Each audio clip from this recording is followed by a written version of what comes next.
պետության ղեկի մարդը մի պետություն, որը ունի մոտ 3 միլիոն բնակչություն, կարծում եմ ևս պետք է փսիխոյի թուղթ անեն։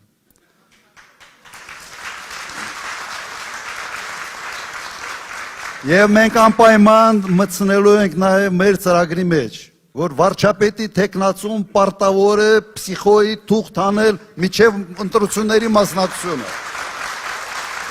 որ մենք այլևս գժեր պետական ղեկի վրա չունենանք։ Այսօր նույնիսկ վարչապետ դառնալու համար բարձրագույն կրթության պահանջ կա, չկա։ Չկա այդպիսի պահանջ։ Լրիվ ընդունում եմ, նույնիսկ իմ կարծիքը այնպիսին է, որ IQ-ի տեստ պիտի հասնի մարդը։ IQ-ի տեստ պիտի հասնի։ Գոնե կրթական ցենզը այո համարում են, որ պետք է լինի։ Հիմա չկա սահմանադրությամբ։ Սահմանադրական բարեփոխումների շրջանակներում ես ամենայնիվս պնդելու եմ, որ որոշակի այսպես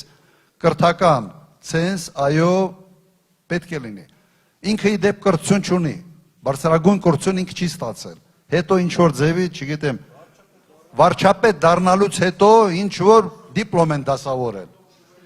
Թե ինչ ճանապարհով, չգիտեմ, շատ իմ կարծիքով կասկածելի ճանապարհով։ Հարցադրումը ճիշտ է։ Բայց ստե նաև պետք է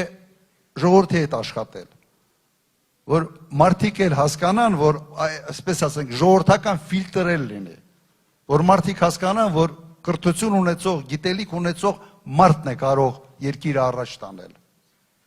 Ոչ միայն օրենսդրական, այսպես ասենք, վերջը նույն ժողովուրդը ընտրել է մի մարդու, որը կրթություն չուներ բարձրագույն, որը հեռացված էր